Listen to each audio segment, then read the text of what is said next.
Good morning सर्वांना. Good morning, evening, afternoon, जेव्हा तुम्ही हा व्हिडिओ बघत असाल तेव्हा. तर आज आपण welcome to Manthan YouTube channel. सर्वात पहिले आज आपण हिस्ट्रीमध्ये कधीच न घडून आलेली गोष्ट घडून येते ॲग्रिकल्चरमध्ये, की ॲग्रिकल्चरमध्ये पेपर अगोदर वन शॉट लेक्चरमध्ये 1 ते 1.5 तासात आपण म्हणजे सर्व क्वेश्चन आन्सर समजून पण सांगणार आहे. आणि तुम्ही इथं समजून घ्या, एकदा वाचा, डायरेक्ट पेपरात जाऊन लिहा. ओके, एवढा कॉन्फिडन्स माझा पण आहे आणि तेवढा कॉन्फिडन्स तुम्ही पण ठेवा.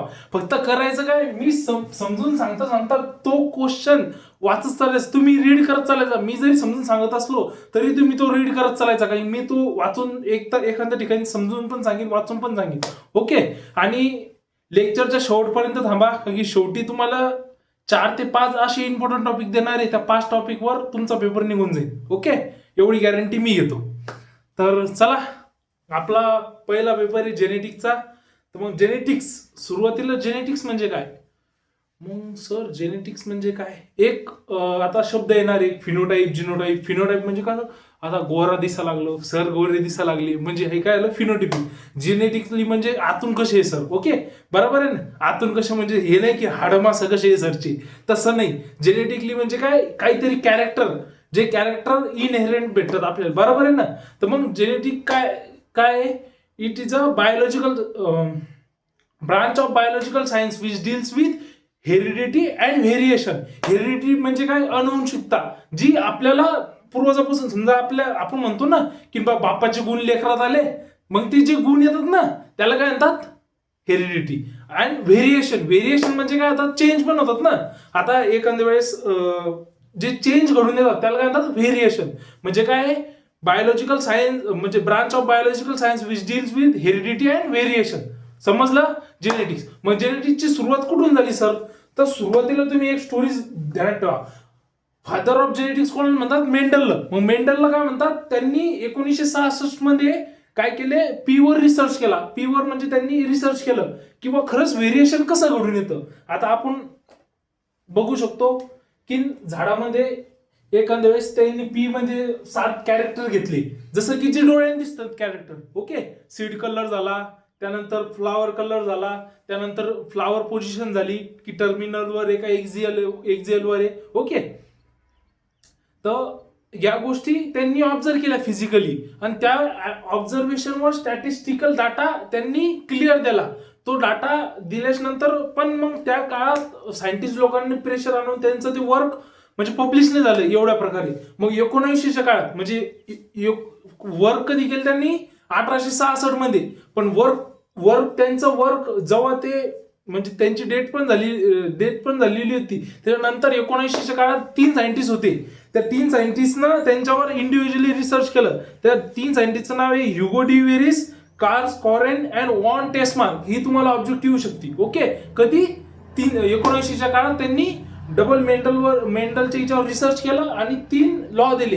Law of independent assortment, law of inheritance आणि लॉ ऑफ डॉमिनन्स. ओके, हे लॉ तुम्ही शिकले असाल. आता तुम्ही म्हणता सर जेनेटिक विषय नवीन आहे का? नाही, तुमच्यासाठी पण नवीन नाही, माझ्यासाठी पण नवीन नाही. आपण जे 12वी सायन्समध्ये जे 2 चॅप्टर स्किप केले ना, 5वं आणि 6वं जेनेटिक्सचं, तेच हे चॅप्टर आता आपल्याला डबल शिकावं लागणार आहे. ओके, समजलं? इथपर्यंत समजलं? मी जास्तच फास्ट बोलत आहे का? थोडं स्लो पण करू, आपण स्लो डाऊन पण करू. आता ब्रांच समजली. मग आता जेनेटिक्सच्या पण डिफरंट ब्रांचेस आहे. हा प्रश्न येऊ शकतो, डिफरंट ब्रांचेस कोणचे आहे? ती क्लासिकल जेनेटिक्स कशावर करते? ती focus on how gene and trait are pass from one generation to next generation. आता मी तुम्हाला सांगितलं जीन आता जीन ही कन्सेप्ट पण समजून सांगतो तुम्हाला. पण एक जीन एका जनरेशन पासून दुसऱ्या जनरेशन पर्यंत कसं पास होतं, त्यावर जी स्टडी करतात त्याला काय म्हणतात? Classical genetics. त्यानंतर मॉलिक्युलर जेनेटिक्स. मग फोकस कशावर करता? स्ट्रक्चरल ऑर्गनायझेशनवर. ओके, त्याला काय म्हणतात? Molecular genetics. त्यानंतर पॉप्युलेशन जेनेटिक्स.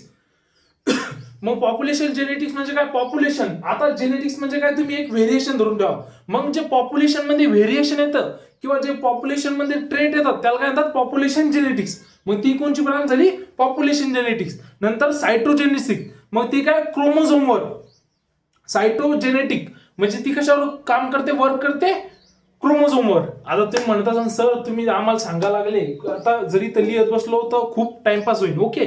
पण तुम्ही म्हणत असाल सर पण मग तुम्ही जे शिकवता तेच आम्हाला भेटेल कसं, तर ते पण एक इम्पॉर्टंट मोस्ट प्रॉबेबल ची जी PDF आहे ती मी स्वतः तयार केलेली आहे आणि तुम्हाला मी प्रोव्हाइड करेन. म्हणून मंथन व्हॉट्सअप ग्रुपला तुम्ही जॉईन व्हा. तुम्हाला लिंक आम्ही डिस्क्रिप्शन मध्ये दिलेली आहे, ती डिस्क्रिप्शनवर लिंकवर क्लिक करून मंथन व्हॉट्सअप ग्रुपवर क्लिक करा. आणि जर तिथं नाही भेटली तर मला माझ्या त्या ग्रुपवरून ऍडमिन म्हणून पर्सनल याच्यावर मेसेज पण करू शकता PDF, ओके. तुम्हाला तुमच्यापर्यंत PDF पोहोचून जाईल मोस्ट इम्पॉर्टंटची, ओके. म्हणायचं तात्पर्य झालं. सायटोजेनेटिक, आता सायटो शब्द आला ना, सायटोजेनेटिक म्हणजे कशाची, क्रोमोझोमशी रिलेटेड. आता तुम्हाला सांगतो कोणती गोष्ट पाठ नाही करायची, पॉप्युलेशन म्हणजे पॉप्युलेशनशी रिलेटेड, सायटोजेनेटिक म्हणजे क्रोमोझोमशी related, okay. Classical, molecular, molecular म्हणल्यावर मॉलिक्युलचं एखादं स्ट्रक्चर येतं, ऑर्गनायझेशन येतं, स्ट्रक्चरल, ओके. त्यानंतर अप्लाइड, अप्लाइड जेनेटिक्स म्हणजे अप्लाइड ऍप्लिकेशन करतो. मग अप्लाइड जेनेटिक्स आपल्या खूप महत्वाचं आहे, कारण की आपण काय करतो, ऍग्रिकल्चर कशाचे, अप्लाइड सायन्स आहे. ऍग्रिकल्चर कोणचं साईड आहे, सायन्स आहे, अप्लाइड सायन्स आहे. मग अप्लाइड सायन्स असल्यामुळं मग ही तर प्लांट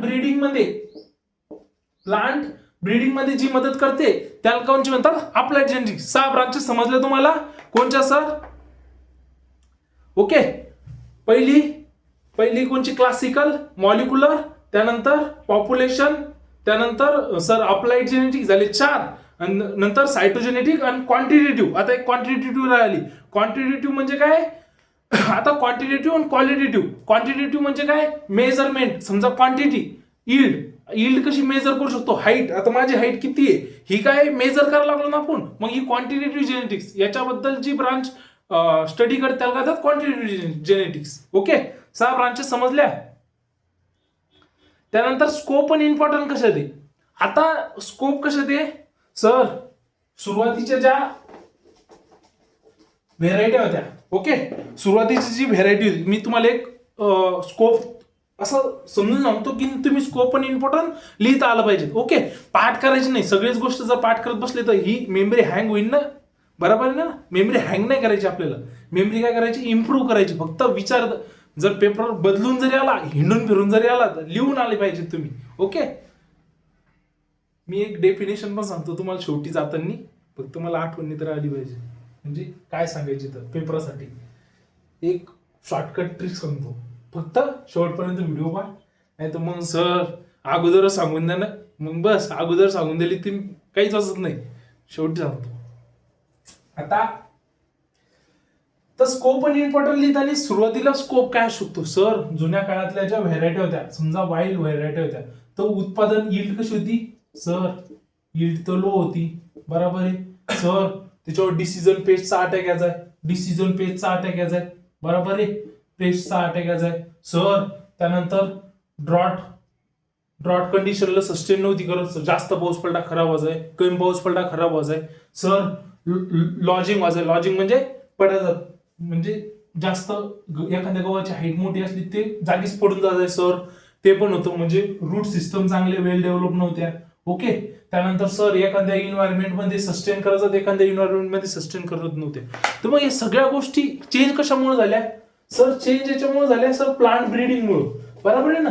प्लांट ब्रीडिंगमुळे काय चेंज झाल्या, मग आपण कसे चेंज घडून आणतो sir, creation of genetic variation, मग व्हेरिएशन केलं आपण, बरोबर आहे ना, ओके. नंतर अंडरस्टँडिंग इनहेरिटन्स, मग आपण काय केलं, ज्या स्पेसीज होत्या त्या स्पेसीज मध्ये काय केलं, आता आपल्याला प्लांट ब्रीडिंग मध्ये समजलं काय की जर वाईल्ड व्हेरायटी असेल आणि तीच जर समजा एखादी व्हेरायटी जी आपण यूज करतो, जी कल्चरल व्हेरायटी ती त्या दोन्हीचं जर क्रॉस केलं तर नवीन व्हेरायटी आपण तयार करू शकतो. एखादी आता तुम्ही म्हणू शकता सर, जर समजा आपली भेंडी साधी भेंडी आणि गावरान भेंडी जिकडे जंगलात भेटती ती भेंडी जर म्हटली सर तिच्यात एक गुण एक सर त्यात जर ड्रॉट कंडिशन जरी आली तरी पण ती सस्टेन करते, ही सस्टेन नाही करत. मग आपल्याला त्यातून जर एखादा कॅरेक्टर घ्यायचं आणि हिच्यात टाकायचं तर मग ते कॅरेक्टर कशामुळे पॉसिबल झालं, प्लांट जेनेटिक्समुळे, बरोबर आहे. जर आपल्याला हे माहीतच नसतं की जेनेटिकमुळे हे होतं तर हे आपण लिहू शकत होतो का, म्हणजे करू शकत होतो का नवीन व्हेरायटी तयार, नाही. तर मग हिच्यात लिहू शकतो आपण. त्यानंतर सिलेक्शन एफिशियन्सी, मग सिलेक्शन एफिशियन्सी म्हणजे आपल्याला नॉलेज अबाउट जीन आणि लिंकेज याच्याबद्दल आपल्याला आता जीन लिंकेज आता हे सगळे टॉपिक पुढे पुढे येणार आहे. मग तुम्हाला पुढे पुढे त्याची डेफिनेशन समजून सांगतो, त्यानंतर एक एक स्ट्रक्चर तुम्हाला समजून सांगतो. त्यानंतर पेस्ट आणि डिसीज रेजिस्टंट तयार करू शकतो. त्यानंतर क्वालिटी इम्प्रूव्ह करू शकतो, कलर इम्प्रूव्ह करू शकतो. आता सर आपल्याला ज्या पाहिजे त्या कलरची व्हेरायटी भेटून जाते, ज्या जशा पाहिजे तसे साईज शेपची दाण्याची व्हेरायटी भेटून जाते सर. त्यानंतर न्यूट्रिशनचं पण आता एक फॅक्टर आला की बुवा न्यूट्रिशन पण आपण जसं पाहिजे तसं प्रोव्हाइड करू शकतो, बरोबर आहे ना. तर मग ह्या गोष्टी समजलं. आता या गोष्टी पाठ करायच्या का नाही. तर आता त्यानंतर काय सांगता. ओके, इथपर्यंत तुम्ही एकदा वाचा, थोडंफार असो पाना पलटा करून मी पण पलटतो पुस्तकाच्या पानं. ओके, इथपर्यंत समजलं. हा कालचा व्हिडिओ ज्यांनी बघितला नाही तो जाऊन बघा, पार्ट 1. त्यात मायटोसिस मिओसिस आणि हे पण मी अगोदर सांगितलेलं आहे. पण मायटोसिस मिओसिस बघणं गरजेचं आहे. ते तो पण प्रश्न बनू शकतो, तो काय मी समजून सांगणार नाही. त्यानंतर सेल ऑर्गेनिज वगैरे, आता सेल ऑर्गेन न्यूक्लियस मायटोकॉन्ड्रिया, त्यानंतर रायबोझोम याच्याबद्दल, गॉल्जी कॉम्प्लेक्स याच्याबद्दल आता मी काय सांगणार नाही. तुम्ही पहिल्यापासून वाचता आले ते 2 टॉपिक मी तिथं घेतलेले. ओके, तेवढं तुम्ही तिथं वाचून घ्या. त्यानंतर सर एक आता तुमच्या मनात प्रश्न राहिला असेल की जीन म्हणजे काय. जीन म्हणजे काय की एक an inherited factor that determine biological character of an organism is called gene. म्हणजे काय बायोलॉजिकल कॅरेक्टर. ते काय करतं, बायोलॉजिकल कॅरेक्टर. एखादा आता समजा एकच समजून घ्या ना, तुम्हाला सोप्या भाषेत समजून सांगायचं म्हणले. जीन म्हणजे काय की एखादं कॅरेक्टर, आपल्या आतून जे कॅरेक्टर येतं ते कॅरेक्टर किंवा तो ट्रेट. समजा आपल्या डोळ्याचा कलर आहे, तर हा जो ब्लॅक कलरचा जो म्हणजे ब्लॅक कलरची जो आहे ना, तो एका जीनमुळे, बरोबर आहे ना. मग त्याला काय म्हणतात, biological character of an organism, याला काय म्हणतात जीन. ओके, जीन समजलं. मग ॲलिल काय असतंय, अल्टरनेटिव्ह फॉर्म ऑफ जीन. काय अल्टरनेटिव्ह फॉर्म आहे कशाचा, जीनचा, त्याला काय म्हणतात ॲलिल. ओके, त्यानंतर लोकस काय आहे की आता हे समजा क्रोमोझोम आहे, ह्या क्रोमोझोमवर इथं जीन लोकेटेड आहे, मग याला काय म्हणतात लोकस. ओके, याला काय म्हणतात लोकस. आता जीन काय बायोलॉजिकल कॅरेक्टर. ओके, आणि ॲलिल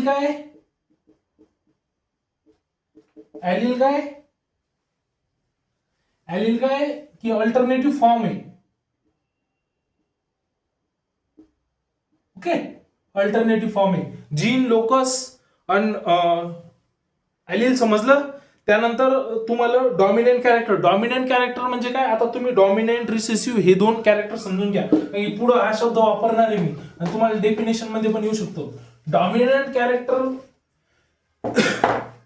जसं की एखादा सीड कलर, तर हे जे लिहिलं आपण, हा डॉमिनंट कॅरेक्टर झाला आणि हा काय झाला रिसेसिव्ह. पण सर तुम्ही जर म्हणसान जर असं लिहून आलं तर, पण हा पण डॉमिनंटच धरला जातो, कारण की हा डॉमिनंट जो ट्रेट आहे ना, आता कॅरेक्टरलाच आपण काय म्हणू शकतो ट्रेट. हा शब्द पण तुम्ही लक्षात ठेवा. पुढे मी आता हे शब्द जे वापरणार ते तुम्हाला इथे समजून सांगते. ओके, आता डॉमिनंट कॅरेक्टर काय आहे की जे कॅरेक्टर जर समजा याच्यात क्रॉसिंग झाली F1 जनरेशन मध्ये जर स्वतःला एक्सप्रेस करत असेल, समजा आपण व्हाईट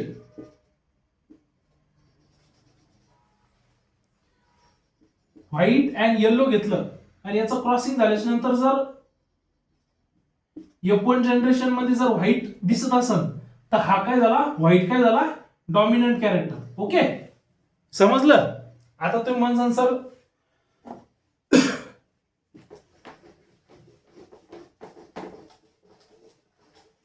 रिसेसिव्ह कॅरेक्टर काय, जर F1 जनरेशन मध्ये जर रिसेसिव्ह कॅरेक्टर दिसत असेल, असं समजा हा रेड कलर आहे, हा रेड आहे. ओके, पण हा डॉमिनन्स आहे, हा काय recessive expressing F1 generation. Okay, समजलं. इथपर्यंत समजलं. त्यानंतर होमोझायगस आणि हेट्रोझायगस या दोन टर्म आहे. होमोझायगस म्हणजे काय, हे झाले होमोझायगस. ओके, हे पण काय झाले होमोझायगस. आणि हेट्रोझायगस म्हणजे काय, हे झाले हेट्रोझायगस. ओके, समजलं. होमोझायगस म्हणजे दोन्ही ट्रेट सारखे टी आणि हे हेट्रोझायगस. समजतंय. डेफिनेशन पेक्षा डोक्यात ठेवा की बॉ काय म्हणायचं काय. ओके, होमोझायगस झालं, हेट्रोझायगस. प्युअर लाईन म्हणजे काय की अ pure line is a plant which breeds true on selfing. Okay, produce only one type of offspring. म्हणजे एका टाईप सारखे जर सारखे ऑफस्प्रिंग तयार करत असेल त्याला काय म्हणतात प्युअर लाईन. समजा जर रेड कलरचे फ्लावर असेल तर सर्व प्लांट रेड कलरचेच फ्लावर येतात. ओके, त्याला काय म्हणतात प्युअर लाईन.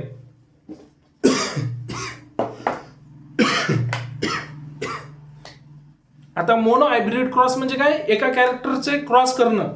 समजा फक्त कोणाचे, कलरचे, फ्लावर कलरचे फ्लावर कलरचा क्रॉस करणं. फ्लावर कलर अँड सीड कलरचा, फ्लावर कलर अँड सीड शेडचा क्रॉस करणं याला काय म्हणतात डायहायब्रिड क्रॉस. म्हणजे दोन कॅरेक्टरचा क्रॉस करणं म्हणजे डायहायब्रिड आणि वन कॅरेक्टरचा क्रॉस करणं म्हणजे मोनोहायब्रिड. ओके, इथपर्यंत समजलं. आता रिझन काय होतं की मेंडलला सक्सेस भेटलं एवढ्या जेनेटिक्सची एवढी ट्रेड करण्यासाठी. पहिला त्यांनी स्टॅटिस्टिकल डाटा वापरला, त्यानंतर म्हणजे स्टॅटिस्टिकल मॅथमॅटिकल डाटा वापरला, त्यानंतर त्यांनी असं प्लांट घेतलं. कोणचं प्लांट घेतलं, P, garden pea. Okay, garden pea घेतलं, त्यानंतर त्यात क्रॉसिंग होत नव्हतं. म्हणजे क्रॉसिंग ऑक्युअर होत नव्हतं, सेल्फिंगच व्हायचं. ओके, सेल्फ पॉलिनेशन होतं, क्रॉस पॉलिनेशन होतं. त्यांनी एका टायमाला एकाच कॅरेक्टरवर स्टडी केला. म्हणजे जर फ्लावर कलरचा स्टडी चालू असेल तर फ्लावर कलरचा स्टडी केला. ओके, म्हणजे हे खाऊ का ते खाऊ नाही केलं. मग सर मी ह्या युट्यूबवर जाऊ का त्या युट्यूबवर जाऊ. ओके, एकाच सर्व ट्रस्ट ठेवला म्हणजे माझ्यावर, जसं तुम्ही ठेवलाय. ओके, ट्रस्ट कधी मोडणार नाही. ओके, त्यानंतर त्यांनी कम्पेअर केलं दोन कॅरेक्टरला. बरोबर आहे ना, कम्पॅरिझन केलं दोन कॅरेक्टरमध्ये आणि न्यूमेरिकल डाटाचा अनालिसिस करून 2-3 वर्षाचा अनालिसिस करून रिझल्ट आले. ओके, एवढं तुम्ही लिहा. फक्त मेन दोन गोष्टी सांगतो. एक, प्युअर लाईन सिलेक्शन केलं, कॅरेक्टर फिनोटाइपिक कॅरेक्टर सिलेक्ट केले, त्यानंतर डोळ्यात दिसणारे कॅरेक्टर, म्हणजे माझा कलर जो गोरा दिसत आहे ना. ओके, काही म्हणता सर तुम्ही, अबे मनातून. हे बाय व्हाईट शर्ट घालेली त्यासाठी गोरा दिसत आहे मुद्द्यावर आहे. ओके, मॅथमॅटिकल डाटा याचा त्याचा ते गेला. त्यानंतर त्यांचे जे आता कोणकोणचे कॅरेक्टर होतात ते जर एखाद्या वेळेस प्रश्न आला, प्लांट हाईट, सीड टेक्स्चर, त्यानंतर seed colour, flower colour, pod shape, position of flower. हे मी पहिल्या व्हिडिओमध्ये समजून सांगितलेलं आहे, डबल सांगत नाही. ओके, आता जर तुम्हाला डॉमिनन्स आलं किंवा डॉमिनन्स, ओके, तर मग complete dominance, incomplete dominance, over dominance, को डॉमिनन्स म्हणजे काय. आता पहा, डायरेक्ट मी तुम्हाला समजून सांगतो. ओके, डॉमिनन्स म्हणजे काय, कंप्लीट डॉमिनन्स म्हणजे जर समजा एक एक्झाम्पल घेतो मी तुम्हाला समजून सांगायला. कंप्लीट डॉमिनन्स म्हणजे जर समजा येलो कलर आहे. ओके, आपण तो येलो कलरच काय होतो, डॉमिनंट करतो. ओके, रिसेसिव्ह पेक्षा. आणि समजा येलो कलर आहे. ओके, तुम्हाला असं नाही समजणार, मी तुम्हाला अशा प्रकारे सांगतो. सीडचा जो कलर आहे ना, तो हा रिझल्ट आला तरी पण येल्लोच येतो. ओके, आणि हा रिझल्ट आला तरच फक्त दुसरा चेंज येतो कलर मध्ये. ओके, आणि पहिला हा तर येल्लो होताच. समजलं. म्हणजे जोपर्यंत डॉमिनंट जीन तिच्यात आहे, हा डॉमिनंट वाय काय असतो, कॅपिटल वाय डॉमिनंटचा असतो आणि हा रिसेसिव्हचा असतो. तुम्हाला समजून सांगितलं होतं. तर मग जोपर्यंत डॉमिनंट जीन, एक पण डॉमिनंट जीन असला तरी पण येलो कलर येतो. आणि हा एक जरी जीन असला, दोन जरी असले तरी येलो, एक जरी असला तरी येलो, फक्त जेव्हा दोन्ही रिसेसिव्ह असले तर चेंज होतो. मग याला काय म्हणायचं, कम्प्लीट डॉमिनन्स. ओके, आता समजलं ना? Yes sir. आता हे झालं, हे काय झालं, कम्प्लीट डॉमिनन्स. त्यानंतर दुसरं येतं इनकम्प्लीट डॉमिनन्स. आता इनकम्प्लीट डॉमिनन्स म्हणजे काय आहे, तर 4 o'clockचं एक्झाम्पल दिली. 4 o'clock फ्लावरचं एक्झाम्पल दिली. ह्या फ्लावरचं एक्झाम्पल अशा प्रकारे दिले in RR into cross RR. तर हा जो कलर होता हा रेड होता. ओके, पहिला जो डॉमिनन्स कलर होता तो कोणता होता, रेड कलर होता. आणि दुसरा जो रिसेसिव्ह कलर होता तो व्हाईट होता. ओके, मग या दोन्ही जर क्रॉस केलं तर तुम्ही सांगावर रिझल्ट काय पाहिजे. सर रिझल्ट आर आर, हा जर रिझल्ट आला, ओके, तर मग सर कोणचा यायला पाहिजे, रूल नुसार आपण जो सुरुवातीला शिकलो डॉमिनन्स मध्ये, सर हा कलर काय पाहिजेत, मोठा आर आला तर रेड पाहिजे. पण इनकम्प्लीट डॉमिनन्स मध्ये काय होतं, हा कलर वेगळाच काहीतरी येतो. मग हा कलर पिंक येतो. कोणचा येतो, पिंक. ओके, हे काय झालं, इनकम्प्लीट डॉमिनन्स. म्हणजे ना रिसेसिव्ह आला ना डॉमिनन्स आला. कोणचा आला, इनकम्प्लीट डॉमिनन्स, वेगळाच दुसरा कोणता तरी आला. ओके, समजलं? याला काय म्हणतात, इनकम्प्लीट डॉमिनन्स. म्हणजे की एक डॉमिनन्स पण नाही आणि रिसेसिव्ह पण नाही, वेगळंच तिसरं काहीतरी. ओके, त्यानंतर को डॉमिनन्स. को डॉमिनन्स म्हणजे काय, जर समजा एक रेड कलरची गाय आणि एक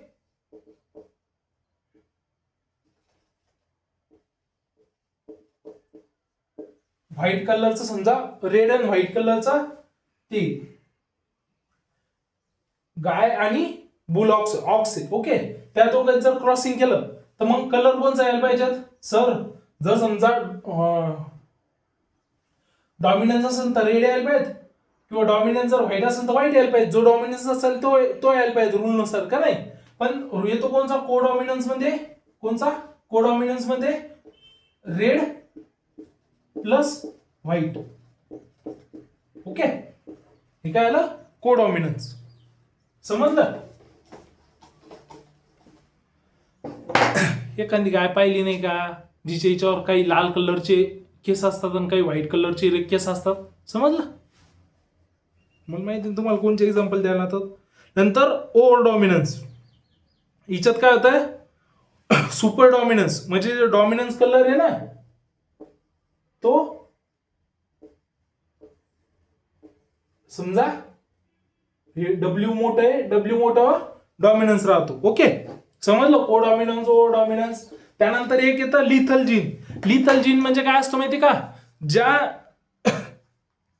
जर लिथल जीन जर असं स्वतः तर तो कॅरी केल्याच्या नंतर ह्युमन बिंग मरून जातो, त्याची डेथ होती, त्याला काय म्हणतात, लिथल जीन. ओके, समजलं? त्यानंतर आपण जो आता टॉपिक बघणार आहोत तो आहे लिंकेज.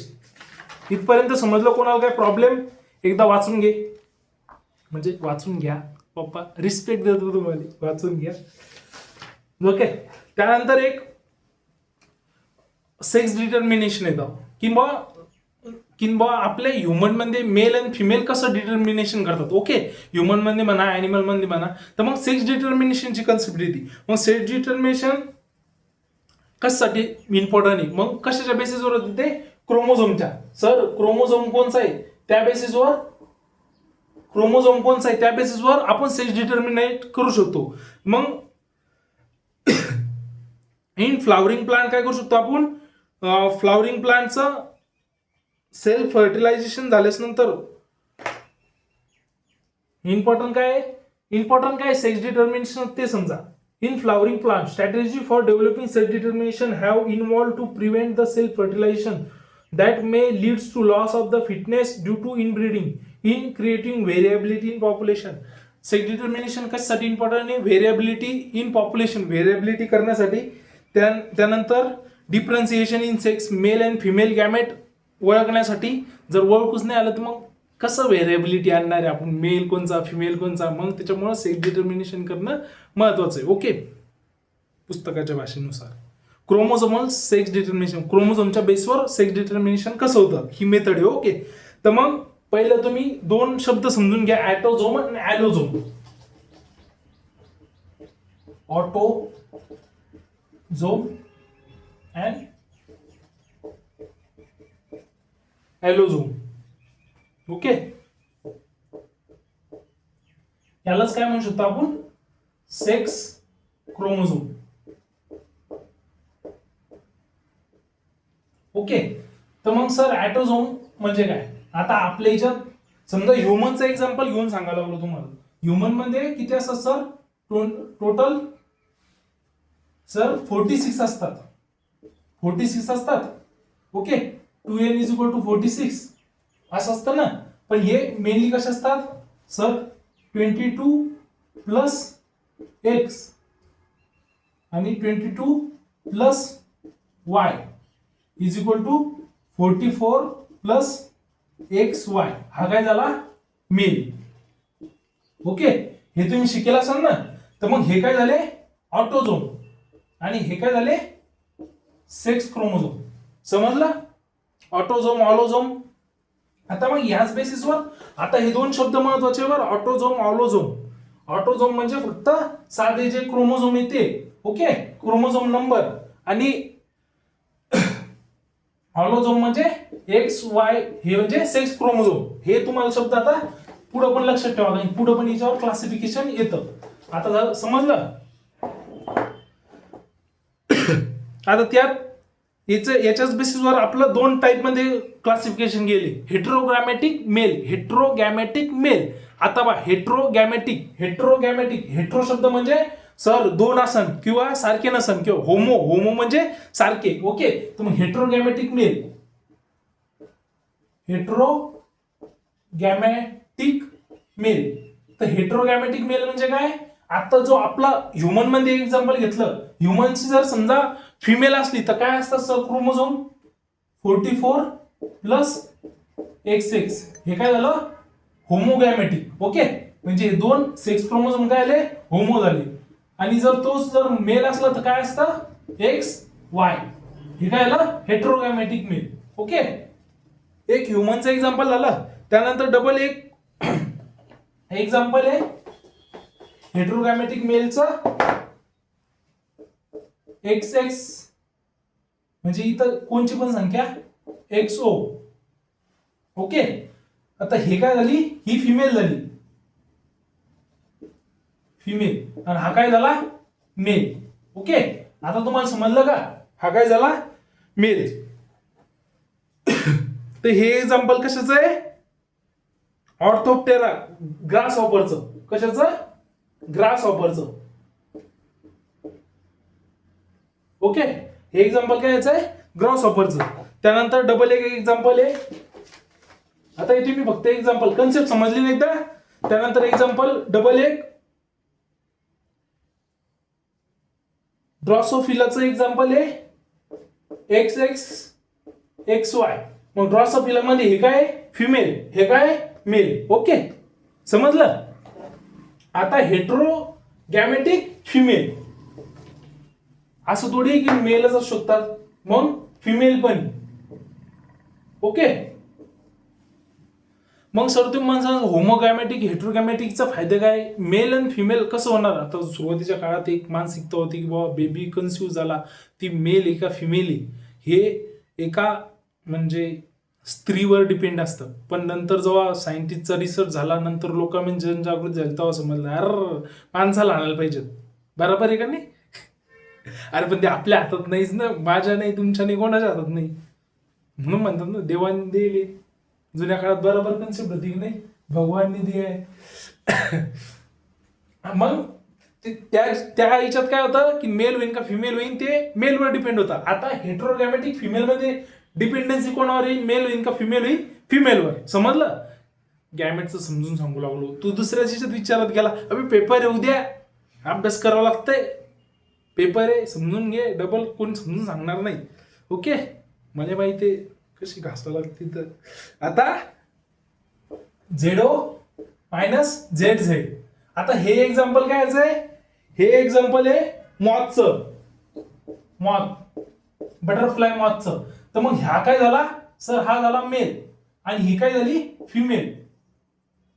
ओके, ओ येते ओ, झिरो नाही, झेड झिरो नाही, झेड ओ आहे. मग हे काय आलं हेटेरोगॅमेटिक, वेगवेगळे गॅमेट आहे ना. मग याच्यात मेल होईल का फिमेल होईल, हे कशावर डिपेंड होईल, हे फिमेलवर. Okay, moth butterfly. आणि दुसरा एक्झाम्पल आहे Z W Z Z. Okay, तर हे जे आहे ना हे इन्सेक्ट, कोण इन्सेक्टचं आहे,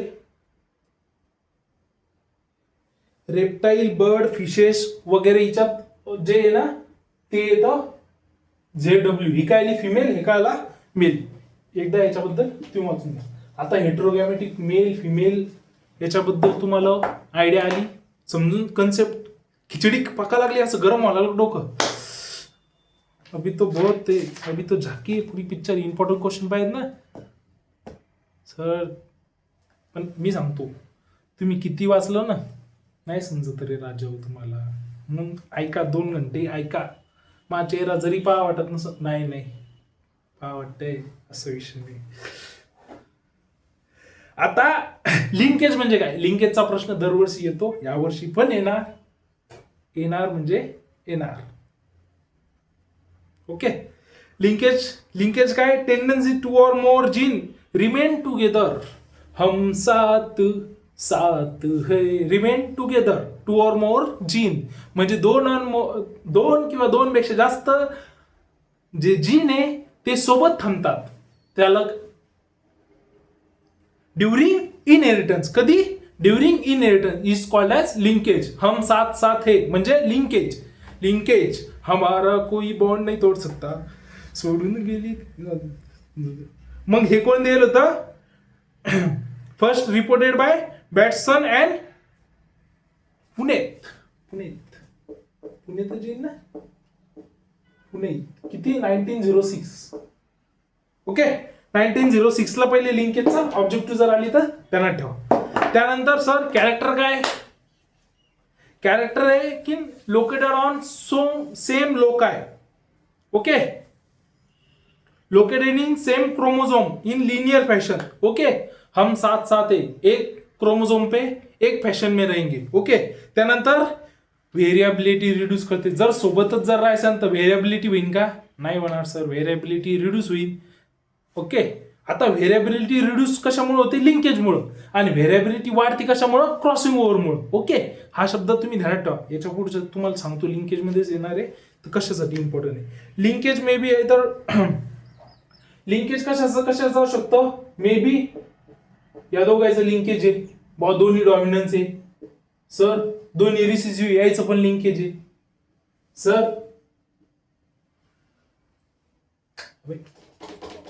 सर यायचं पण लिंकेज असेल ना.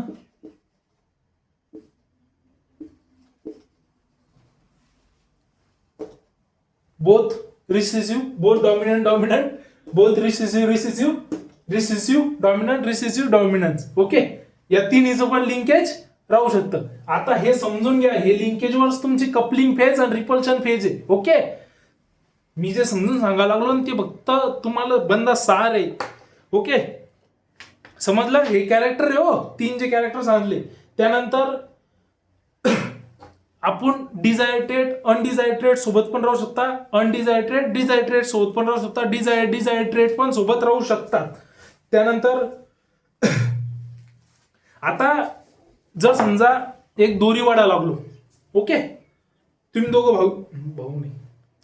दोघं जण दोरी वाडा लागले. ओके, ही इथे जर तुम्ही सोबत आले तर फोर्स जास्त लावसान का दूर गेले फोर्स जास्त. सर सोबत वळलं तर फोर्स जास्त लागेल.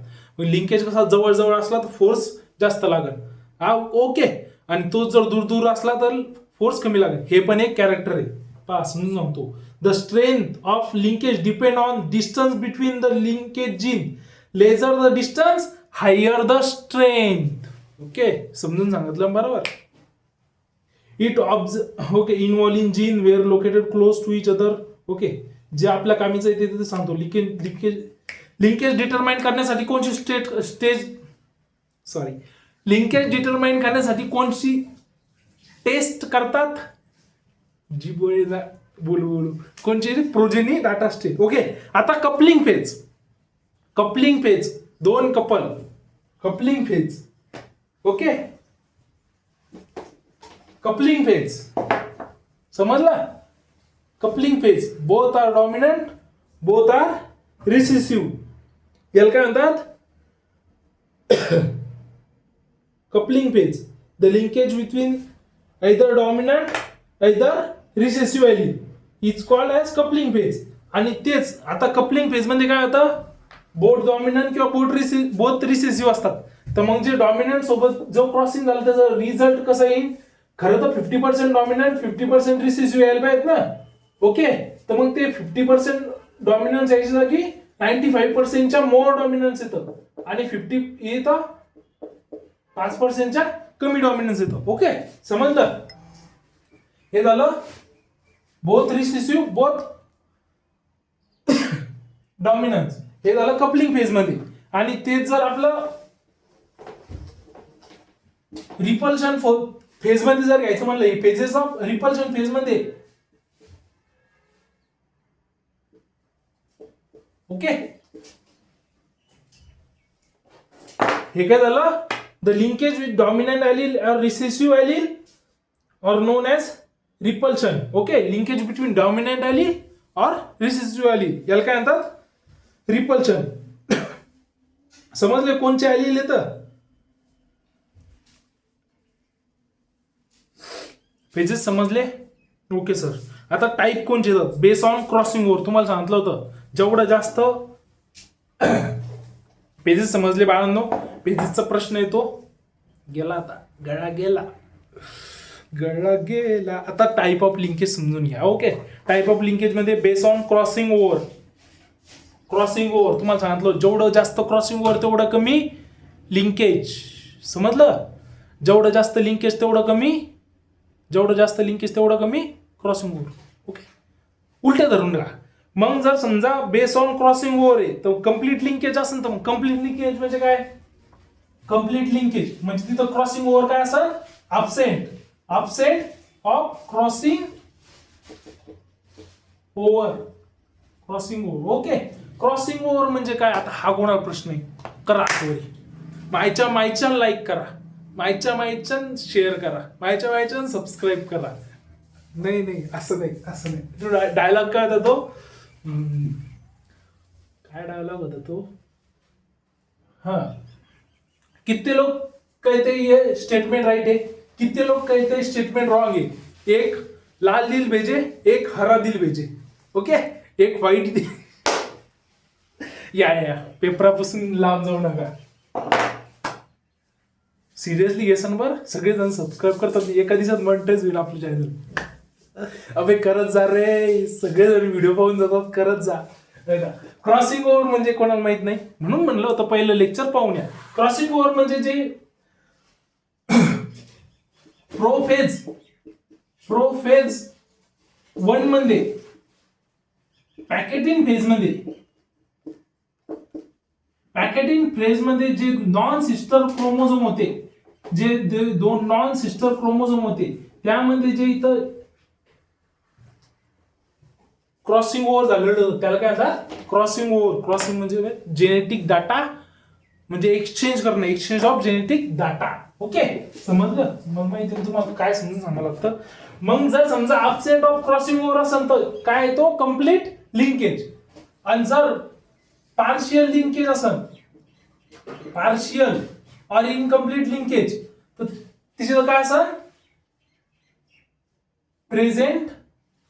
Present of crossing over. Okay.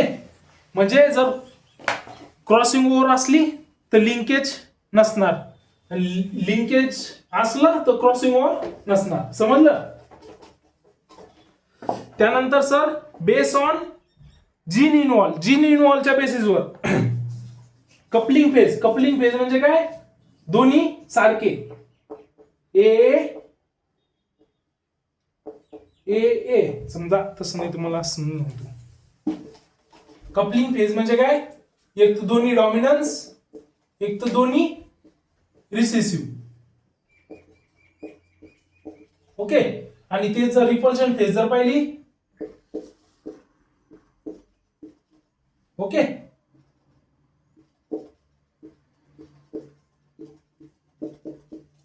Okay, हे झाले repulsion phase base on the gene involvement. समजलं? जीन इन्व्हॉल्वमेंट म्हणजे कसं? असं. आता ते म्हणसान सर लाईन समजलीच नाही. ऑल डॉमिनंट कपलिंग फेज म्हणजे काय? All dominant gene are present in same chromosome, all recessive gene are present in same chromosome. Dominant allele of some gene linkage with recessive allele म्हणजे काही dominant काही recessive allele present on same linkage is called as repulsion phase. काही dominant काही recessive. Repulsion म्हणजे काही dominant काही recessive. म्हणजे हा झाला काही डॉमिनंट काही रिसेसिव्ह, निळा काळा. ओके. आणि काळा काळा म्हणजे कपलिंग पेज. ओके. आपल्याकडे पेन आहे ना, हे बघा, निळा निळा हे दोन्ही जर असले तर कपलिंग पेज, आणि निळा काळा हे असले तर रिपल्शन पेज. ओके. त्यानंतर ॲटोझोम आणि ॲलोझोम, क्रोमोझोम इन्व्हॉल्वमेंट. तिसरा कोण्या टाईपवर आहे? Chromosome involvement. ॲटोझोम, ॲटोझोम म्हणजे कोणचे क्रोमोझोम? नंबरवाले. आणि ॲलोझोम म्हणजे सेक्स क्रोमोझोम. समजलं? आता त्यानंतर सिग्निफिकंट काय? लिंकेज काय करतं? व्हेरिएबिलिटी लिमिट करतं, म्हणजे व्हेरिएबिलिटी होऊ देतं का? नाही होऊ देत. त्यानंतर control than between two or more loci controlling different. Okay. Linkage undesirable when desirable linkage together, म्हणजे अनडिझायरेबल असतं केव्हा? जेव्हा undesirable with desirable trait crossing over होतात तेव्हा लिंकेज काय असतं? Undesirable. Then estimate the genetic various and quality of character. Okay. Crossing over म्हणजे काय? Exchange of segment between non sister chromatid. समजून सांगितलं? इथपर्यंत वाचा बाळा. उकल कॉड गेली. किती मिनिटं आलं? किती मिनिटं आलं? 40 का? पप्पा अजून लय मोठं राहिलं. काय नाही रे, अबे 40 मिनिटं शिकले तुम्ही फक्त. 40 मिनिटात किती मोठा डाटा सांगितला. आता या क्रोमोझोमवर, कारण की सर क्रोमोझोमवरचा प्रश्न येणार म्हणजे येणार. किसने कहा? मैंने कहा. कोण है तू? सर मैं सर हूं. अरे म्हणजे बापा हो. ओके. चला, क्रोमोझोम म्हणजे काय? सर जिच्यात आपला डाटा असतो सर, तो म्हणजे काय? क्रोमोझोम. आता पहिली गोष्ट, क्रोमोझोम म्हणजे हे असं धरा. ओके. हा क्रोमोझोम आहे, पण हे तयार होण्यासाठी खूप सारी, तुम्हाला माहिती का, एक जर क्रोमोझोम जर राउंडिंग जर त्याची खुलली ना, तुम्ही असा धागा पाहिले का? एक मिनिट हो, अपने पास एक्सपेरिमेंट आहे ना. हा काय झाला माहिती का? हा गुंडाळलेला, हा काय झाला? हा झाला सर, हे काय झालं? क्रोमोझोम. हा गुंडाळलेली. ओके. हा झाला क्रोमोझोम म्हणजे धागा गुंडाळलेली. समजलं?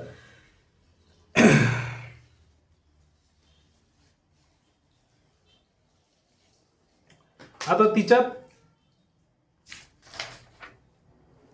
सेंटोमियर असतात.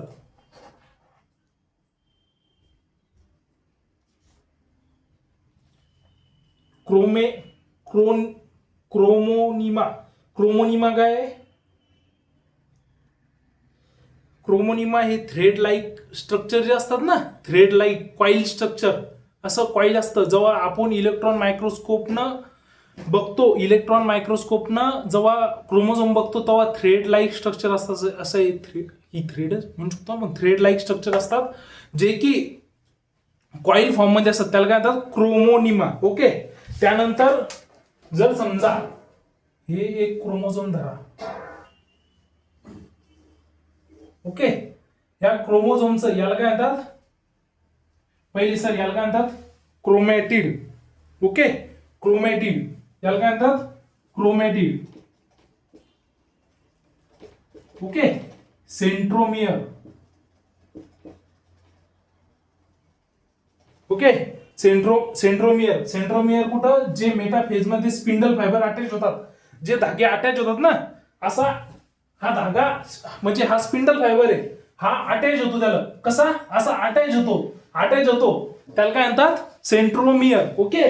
जो एक पोर्शन असतो सिस्टर होमोलोगस, म्हणजे समजा ह्या दोन्ही सिस्टर क्रोमॅटिड आहे, दोन्ही काय बहिणी बहिणी, कोण आहे? बहिणी बहिणी, त्याला काय म्हणतात? क्रोमॅटिड. ओके. त्यानंतर टिलोमियर म्हणजे काय? हे वरचं पोर्शन. ओके. त्यानंतर झालं. त्यानंतर हिच्यात समजा ही कॉईल. ओके. असा विषय. हिच्यात जो आता हा जो पोर्शन राहिला बिनायचा, त्याला काय म्हणतात? मॅट्रिक्स. ओके. आणि मी तुम्हाला सांगितलं, हे जे थ्रेड लाईक कॉईल स्ट्रक्चर आहे, हे काय आहे? हे जे आहे ना, हे स्ट्रक्चर, हे थ्रेड लाईक कॉईल स्ट्रक्चर आहे, याला काय म्हणतात? क्रोमोनिमा. ओके. हे जे सांगितलं पहिले समजून, त्याला काय म्हणतात? क्रोमोनिमा. समजलं? क्रोमोझोमचं बेसिक स्ट्रक्चर समजलं? इथपर्यंत कोणाला काय अडचण? ओके. आता आपल्याला पाहिजे क्रोमोझोमचे टाईप. ओके. क्रोमोझोमचे टाईप पहिले.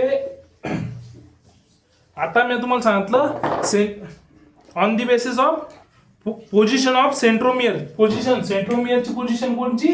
हे इथं जो डॉट होता ना, आता हा डॉट जर बनत असला, शेप कोणता बनतो? व्ही शेप बनतं, मग त्याला काय म्हणतात? Metacentric chromosome. व्ही शेप म्हणजे मेटासेंट्रिक. मग सब मेटासेंट्रिक म्हणजे हा डॉट थोडा खाली जर नेला आपण, तर मग कसा बनल? असा जे शेप. मग याला म्हणजे जे शेप, त्याला काय म्हणतात? सब मेटासेंट्रिक. आणि तो डॉट जर अजून खाली नेला, डायरेक्ट खाली, तर तो काय बनल? I shape. Okay. I shape. त्याला काय म्हणतात? ऍक्रोसेंट्रिक. काय म्हणतात? ऍक्रोसेंट्रिक. ऍक्रो, सब मेटा आणि मेटा. सेंट्रोमियर समजलं? हा पॉइंट कुठे आहे त्या बेसिसवर जे क्लासिफिकेशन केलं जातं त्या.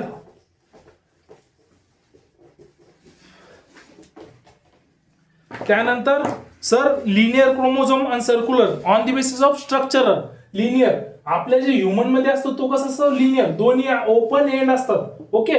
आणि जो व्हायरस मध्ये असतो तो सर्क्युलर डीएनए असतो, सर्क्युलर डीएनए आरएनए. मग त्याला काय म्हणतात? सर्क्युलर स्ट्रक्चर आणि लिनियर क्रोमोझोम. त्यानंतर इसेन्शियल, जे आपल्याला नॉर्मल जगण्यासाठी लागतं, त्याला काय म्हणतात? A chromosome. On the basis of essentiality, जे नॉर्मल जगण्यासाठी लागतात त्याला काय म्हणतात? A chromosome. ओके. आणि जे नॉर्मल पेक्षा काहीतरी थोडं ऍडव्हान्स, त्याला काय म्हणतात? बी क्रोमोझोम. ओके. जर नॉर्मल जगण्यासाठी जे लागतात ते ए क्रोमोझोम, नॉर्मल पेक्षा काहीतरी अधिक लागतात त्याला काय म्हणतात? बी क्रोमोझोम. ए सेंट्रिक, मोनोसेंट्रिक. आता जे सेंट्रोमियर आहे ना, ते किती आहे? ए सेंट्रिक म्हणजे सेंट्रोमियरच नाही, ए सेंट्रिक म्हणजे on the number of centromere. हे काय आलं? आता हे काय आलं? एक सेंट्रोमियर आहे ए सेंट्रिक, सॉरी मोनोसेंट्रिक. एक पेक्षा अधिक असले, इथं एक असला समजा आणि इथं एक असला डायसेंट्रिक. आणि सर सेंट्रोमियरच नाही, मग काय आलं? एसेंट्रिक. समजलं? अरे समझा बेटा, समझा समझा सर, तुम भी फेंक रहे. अरे नहीं रे बाबा, क्या बोल रहा तू? ऐसा नहीं रे बाबू भैया. बाबू भैया बहुत ही अच्छी चीज है. अब आएंगे आपण structural change of chromosome. Structural change of chromosome मध्ये काय आहे? A change occur. ते ब्रिटिश लोक कसे बोलतात? The change may occur either in a structure of the chromosome or the number of chromosome. It's called as chromosomal abbreviation. Okay, you got it? Yes, you understand it. Yes, today's class is over. अरे नाही रे बाबा, असं chromosomal ॲब्रिव्हेशन म्हणजे काय, काहीतरी change होणं. मग कशात, क्रोमोझोम मध्ये. मग क्रोमोझोमचं स्ट्रक्चर चेंज होणं. सुरुवातीला क्रोमोझोमचं स्ट्रक्चर चेंज होणं. मग चेंज कशा प्रकारे होऊ शकतो. त्यानंतर सर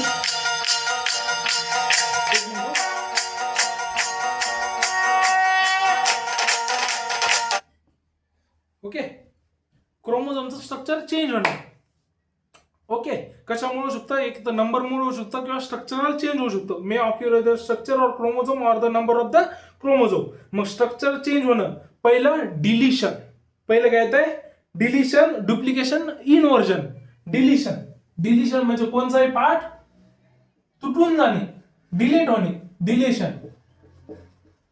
ओके, डिलेशन. डुप्लिकेशन म्हणजे याच्यासारखाच डबल एग तयार होणे, याला काय म्हणतात, डुप्लिकेशन. Okay, duplication. ओके, त्यानंतर सर इन्व्हर्जन म्हणजे जर असा लागेल असला तर हा असा लागतो, म्हणजेच काय, इन्व्हर्जन. आता तुम्ही म्हणसान सर हे समजून सांगायला केलो, डबल म्हणसान की सर अशीच डायग्राम काढायची काय, पेपरात अशी डायग्राम काढून देसान ते मारतील मले. म्हणजे कोण एवढा सिंपल करून सांगायला लागला. नाही तर ते कसं माहिती का, हे जेनेटिक्स वाले मास्तर लोक अशी एवढं अवघड करून सांगतात ना, अशी भीती वाटते आपल्याला जेनेटिक्सची. पण डरणे का नाही. सॉईल सायन्सची प्लेलिस्ट पाहिली का, म्हणा सर आम्ही सॉईल सायन्समध्ये पास झालो, पण जे नसून झाले त्यांनी सॉईल सायन्सची प्लेलिस्ट पहा. तुम जिएंगे रे जिंदगी, तुम्ही माती से प्यार होगा, लडकी से नाही सर, मग नाही पाहत. अबे पहा आम्हाला पोरी सोबत. अरे बाप रे बाप, बेकार यार भाई तुम. आता मग डिलेशन मध्ये काय होतं, loss of segment of chromosome, म्हणजे कोणती तरी सेगमेंटचा लॉस होतो chromosome, base on which it is called as terminal deficiency. Terminal deletion म्हणजे काय, या टर्मिनल एंडवरून डिलीट झाला, मग त्याला काय म्हणतात, टर्मिनल डिलेशन. आणि intercalary deletion, sometime to break any point of the broken, म्हणजे कुठून पण मधातून जर ब्रेक झाला 2 पॉइंटहून, त्याला काय म्हणतात, इंटर कॅलरी डिलेशन. ओके, जो टर्मिनलवर झाला टर्मिनल डिलेशन, जो मधातून झाला तो इंटर कॅलरी डिलेशन. पहा बरं किती सोपे. आता सिग्निफिकंट तुम्ही वाचून घ्या, कारण की माझी व्होकल कॉर्ड आता खूप सुजलेली आहे. आता डुप्लिकेशन मध्ये येतं पहिलं. डुप्लिकेशन म्हणजे काय, duplication occur when a segment of chromosome is represent 2 or more time in the chromosome. म्हणजे डुप्लिकेशन म्हणजे काय, डुप्लिकेशनचं एक्झाम्पल देऊ शकतो आपण खास, पण आपल्याकडं काही नाही. हा ब्लॅक कलर, हा ब्लॅक कलर, एकदा इथं एकदा सेम इथं. समजा मार्कर करा, कलर सोडून द्या, दोन्ही काळ्या कलरचे. समजा एकदा इथं आहे एकदा इथं, काय झालं, काय झालं सर, दोन्ही काळ्या कलरचे समजा, याला काय म्हणतात, डुप्लिकेशन. मग डुप्लिकेशन मध्ये काय, आता मग एकापेक्षा एकाच लाईन मध्ये दोनदा येणं. ओके, म्हणजे माझ्यासारखंच पोरग पंक्ती सुरुवातीला पण जेवायलं, माझ्यासारखंच पोरग शेवटी पण जेवायलं. आता त्याच्यात पण एक 4 प्रकार येतात. एक येते टेंडम म्हणजे काय, लोकेटेड जस्ट आफ्टर, म्हणजे हा ओरिजिनल वाला आहे, डुप्लिकेट वाला जस्ट आफ्टर इथं. ओके, म्हणजे ओरिजिनलच्या बाजूला जस्ट असलं त्याला काय म्हणतात, टेंडम. आणि रिव्हर्स टेंडम म्हणजे काय, ओरिजिनलच्या बाजूला, समजा आता ओरिजिनल आहे आणि हा डुप्लिकेट, सेम फॉर्मॅट मध्ये असा उभा राहिला, त्याला काय म्हणतात, टेंडन. आणि तो रिव्हर्स फॉर्म मध्ये असा रिव्हर्स फॉर्म मध्ये असला त्याला काय म्हणतात, रिव्हर्स टेंडन. ओके, डिस्प्लेस म्हणजे हा इथं आहे काहीतरी अंतरावर आहे. ओके, या फॉर्मॅट मध्ये हा काय झाला, डिस्प्लेस. ओके, समजा लागलं का, हा झाला डिस्प्लेस. आणि रिव्हर्स डिस्प्लेस म्हणजे हा अशा फॉर्म मध्ये, हा रिव्हर्स फॉर्म मध्ये. ओके, हा झाला रिव्हर्स डिस्प्ले. समजलं. अरे म्हणजे सोपं आहे. याच्या जागीला हा जस्ट असला टेंडन, याच्या जागीला समजा हाच फक्त रिव्हर्स फॉर्म मध्ये हा झाला रिव्हर्स टेंडन. आता डिस्प्लेसमेंट काय आहे, समजा ही लाईन, ओके ही लाईन धरा, एक हा जस्ट आफ्टर आहे लाईन मध्ये, हा एकदा इकडे आहे आणि जस्ट आफ्टर इथं कुठे आहे, ओके हा झाला डिस्प्लेस. आणि हा जस्ट इथं आहे आणि हा इकडं फक्त रिव्हर्स टोन मध्ये, हा झाला रिवर्स डिस्प्लेस. समझा बेटे, इतने आसानी से तेरे को कोई बता देना साला कितना भी कितने की भी बहीण. आता इन्वर्जन म्हणजे Wien the segment of chromosome oriented in reverse direction. कशा, अशा डायरेक्शन मध्ये मग रिव्हर्स झाला, अशा डायरेक्शन मध्ये रिव्हर्स झाला, रिव्हर्स डायरेक्शन मध्ये येतं, त्याला काय म्हणतात इन्वर्जन. त्यात पॅरासेंट्रिक म्हणजे ज्यात सेंट्रोमियरच नाही, असं इन्वर्जन ज्यात सेंट्रोमियरच नाही त्याला काय म्हणतात पॅरासेंट्रिक. आणि पेरिसेंट्रिक म्हणजे सेगमेंट इन्क्लुडिंग सेंट्रोमियर, म्हणजे ज्यात सेंट्रोमियर आहे ते काय आलं पेरिसेंट्रिक. ओके, तर समजलं किती सोपं आहे. त्यानंतर येतं number numerical change in chromosome. आता पहिलं कोणतं स्ट्रक्चरल चेंज पाहिलं आपण, हे स्ट्रक्चरल चेंज झालं. आता न्यूमेरिकल म्हणजे सर काहीतरी डाटा असतात. ओके, आता तुम्ही पाहिलं होतं जे न्यूमेरिकल चेंज होतं ते म्हणजे सर काहीतरी डाटा होता 2n is equal to 46. Okay, आता हा आपला डाटा झाला. ओके, मग sir 2n is equal to 2n plus 1 असं रिप्रेझेंट करतो, बरोबर आहे. 2n plus 1 minus 2. आता याच्यात पा न्यूमेरिकल मध्ये चेंज झाला तर मग काय आलं, ते न्यूमेरिकल चेंज झालं. Okay, the change occur in number of chromosome. कशात, नंबर ऑफ क्रोमोझोम. 44 चे 45 झाले, तो पण एक चेंज आहे. 45 चे 46 झाले, जिथं 44 पाहिजे तिथं 43च राहिले, म्हणजे नंबर कमी जास्त होणे, त्याला काय म्हणतात न्यूमेरिकल चेंज. मग त्यात अॅन्युप्लॉइडी मध्ये येते मोनोसिलिक, loss of gain of one और more particular chromosome occur in the set of the within a set. म्हणजे एका सेटमध्ये लॉस ऑफ, एकाच सेटमध्ये म्हणजे 2n इज इक्वल टू पुढच्या सेटमध्ये 2 किंवा 2 पेक्षा जास्त लॉस, एक पहा लॉस पण दुसरं गेन लॉस किंवा गेन होणं म्हणजे अॅन्युप्लॉइडी. ओके, त्यात मोनोसोमिक. आता पहा मी जे शब्द लिहायला लागलो ते इम्पॉर्टंट, ते पाठच करावं लागणार. आता मी तुम्हाला समजून सांगतो.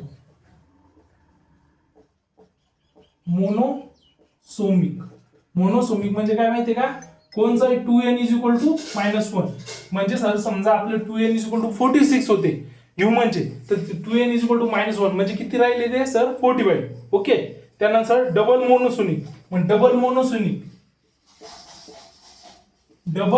मोनोसोनिक. ओके, म्हणजे काय sir 2n is equal to त्यातून 2 मायनस होतील.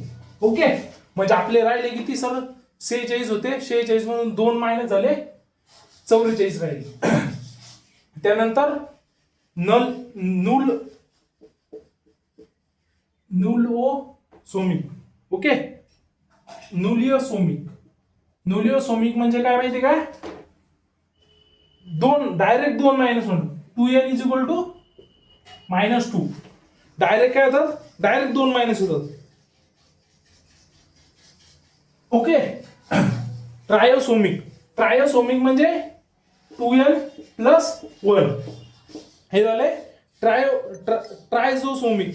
ओके, डबल ट्रायझोसोमिक म्हणजे 2n प्लस 1 हे ट्रायझोसोमिक, डबल ट्रायझोसोमिक. टेट्रासोमिक म्हणजे 2n प्लस 2 टेट्रासोमिक. आणि पेंटासोमिक म्हणजे 2n प्लस 5. ओके, हे समजले. आता याच्या व्हेरिएशनवर मग सर तुम्ही म्हणसान सर या क्रोमोझोम मध्ये व्हेरिएशन झालं तर काय होतं सर, तर व्हेरिएशन झाल्यामुळे सर डिसीज पण येतात. आता एक डिसीज आहे डाउनी सिंड्रोम. तुम्ही डाउनी सिंड्रोम ऐकला असेल, तो काय होतं माहिती का, 21 ह्युमनच्या 21st क्रोमोझोमवर ट्रायसोमिक कंडिशन येते. ट्रायसोमिक म्हणजे 2n प्लस 1 ही कंडिशन आल्यामुळं तो डिसीज अक्युअर होतो. त्यानंतर क्लिनफेल्टरचा सिंड्रोम हा कशामुळे येतो सर? हा पण ट्रायसोनिक कंडिशन येते.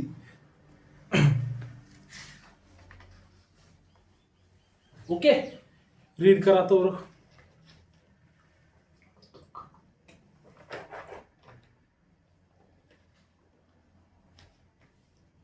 आता इथे पॉलिप्लॉइडी. पॉलिप्लॉइडी काय आहे? an organism or individual having one or more than basic monoploidy set of chromosome. म्हणजे बेसिक सेट ऑफ क्रोमोझोम जर पाहिजे असेल, समजा मला 2n इज इक्वल टू 46 पाहिजे, 2n इज इक्वल टू 46 पाहिजे. ओके, पण मला 22 म्हणजे 44 ॲलोसोमिक पाहिजे. ओके, प्लस हे ऑटोसोमिक पाहिजे. हे किती? ऑटो आणि हे ऑलो.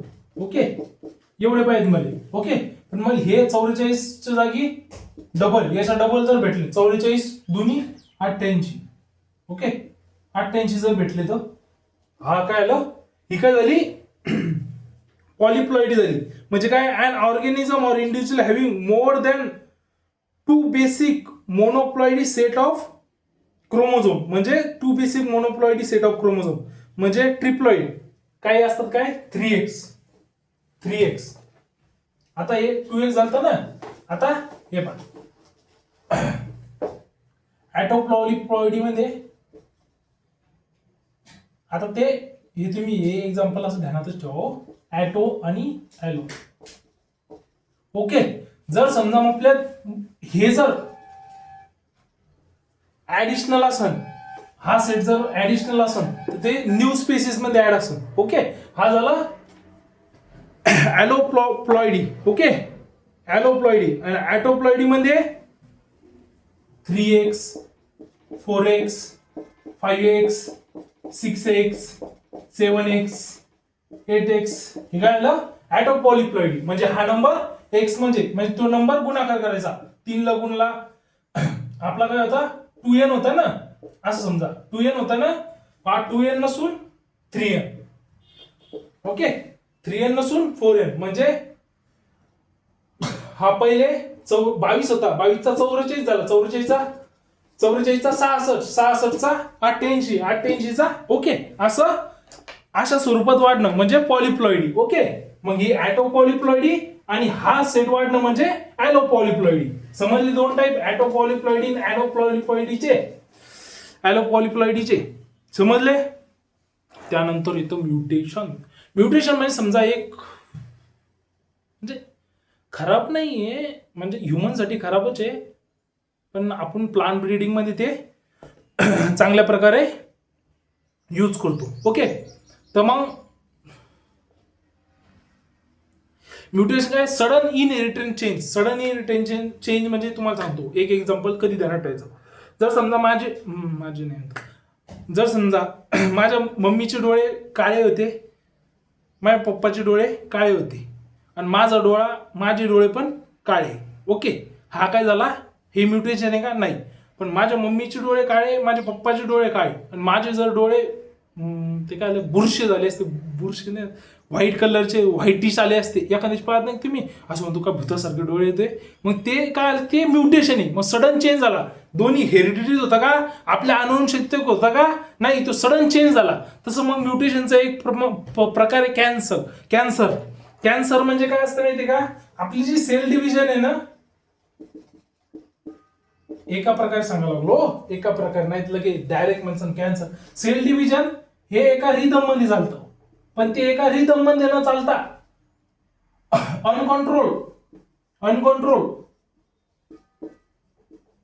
अनकंट्रोल जर होत असेल ना, अनकंट्रोल सेल डिव्हिजन होत असेल, त्याला काय म्हणतात? कॅन्सर. ते पण काय? म्युटेशन. अरे ओके, अरे समजा बेटा तुझे. आता म्युटेशनचे कॅरेक्टर काय? म्युटेशन मेनली हे रिसेसिव्ह असतं. ओके, रिसेसिव्ह असतं म्युटेशन, मेनली रिसेसिव्ह असतं. व्हेरी म्हणजे त्याचे कॅरेक्टर आहे हो रिसेसिव्ह. पण कोण पाहिलं, कोण सुरुवातीला ह्युगो डी वेरिज हा सायंटिस्ट 1919 मध्ये म्युटेशन त्यांनी केलं. त्यानंतर एक्स रे डिस्कव्हरी म्युलर 1927 मध्ये. ओके, आता मी थोडी एनर्जी लो करतो. म्युटेशन सगळ्यात जास्त आहे. पहिली गोष्ट रिसेसिव्ह आहे, व्हेरी फ्यू डॉमिनंट राहतं. त्यानंतर म्युटेशन हार्मफुल इफेक्ट दाखवतो, काहीतरी एखाद्या वेळेस बेनिफिशियल इफेक्ट दाखवते, म्हणजे ते हार्मफुलच असते. ओके, त्यानंतर म्युटेशन कशामुळे घडून येतं? Change in gene, group of gene, म्हणजे आपल्या कॅरेक्टर म्हणजे चेंज होणं. मी तुम्हाला काय सांगितलं, जर डोळ्याचा कलर कशामुळे धरून ठेवले? जीनमुळं. ओके, तर मग त्या जीनमध्ये चेंज होणं, ग्रुप ऑफ जीन मध्ये चेंज होणं, त्यामुळं म्युटेशन होतं. म्युटेशन मे बी लिथल असू शकते, एखाद्या दिवशी जानलेवा पण असू शकतं. जर कॅन्सर जर झाला किंवा एखादं सिंड्रोम जर आला तर त्या मरू पण शकतं माणूस. एक may be lethal or not lethal. Okay, त्यानंतर म्युटेशन हे मायक्रो म्युटेशन, मायक्रो म्हणजे लार्ज स्केलवर दिसून येतं. मॅक्रो म्युटेशन, समजा एखादा व्हाईट कलरचा, समजा तुम्ही सोयाबीन पेरली, किती पिंक कलरच्या फ्लावरची. ओके, आणि तिचा कलर पुढे चालून फ्लावरचा कलर ब्ल्यू आला, हे काय झालं? म्युटेशन. ओके, यायला तर पाहिजे पिंक, पण आला कोणचा? ब्ल्यू. हे काय झालं? म्युटेशन. बरोबर. आता हे दिसून आलं आपल्या डोळ्याला, हे झालं micro. Macro, MACRO, macro. Micro जे दिसून येत नाही. ओके, जे आपल्या बॉडीमध्ये एखाद्या वेळेस होऊ शकतं ते आपल्याला दिसून येत नाही, त्यात पण म्युटेशन. हे त्याचे कॅरेक्टर आहेत. ओके, आता म्युटेशनचं क्लासिफिकेशन बहुत इम्पॉर्टंट आहे, कॅरेक्टरिस्टिक इम्पॉर्टंट आहे. म्युटेशनवर प्रश्न येणार म्हणजे येणार. बोले तो आएगा, बोले तो आएगा, आएगा बोले तो आएगा. अरे आज मॅच आहे बरं संध्याकाळून, आपला रोको कम बॅक करेंगा. 2 तास चालते चार्जिंग, चाल. आता मी तुम्हाला सांगतो, फॉरवर्ड म्युटेशन म्हणजे फॉरवर्ड म्युटेशन असं चालतं, मग ते म्युटेशन नाही. समजा फॉरवर्ड म्युटेशन म्हणजे काय? माझं फॉरवर्ड म्युटेशन म्हणजे काय? मी चांगला होतो, माझ्या होणाऱ्या लेकरात जर समजा एखादा म्युटेशन झालं तर त्याला म्हणतात फॉरवर्ड म्युटेशन, म्हणजे पुढे झालं. ओके, पण समजा तसं नाही, समजा एखाद्या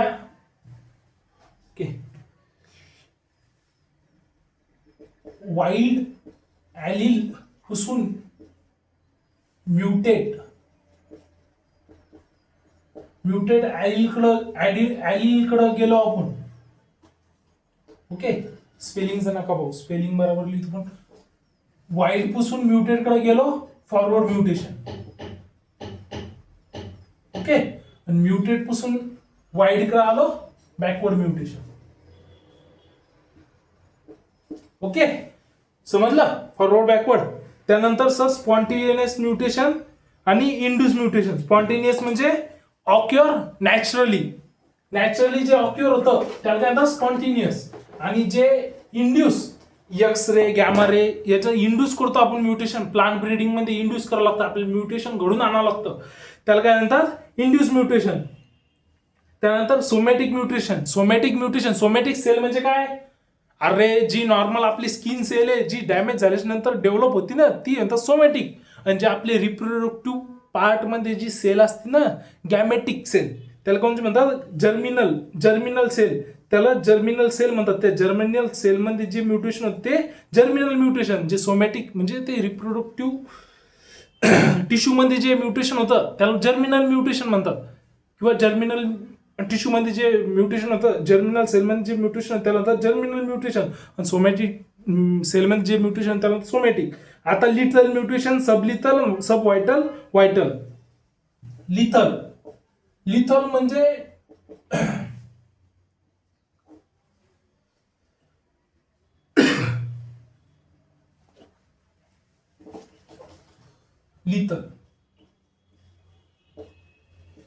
लिथल म्युटेशन जर झालं ना, 0% सर्वायवल चान्स आहे. म्हणजे ते 100% म्युटेशन असतं. ओके, 100% म्युटेशन, पण सर्वायवल चान्स 0%.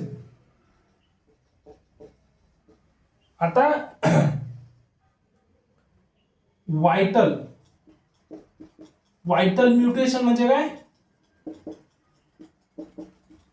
जिथं 100% सर्वायवल चान्स असतो.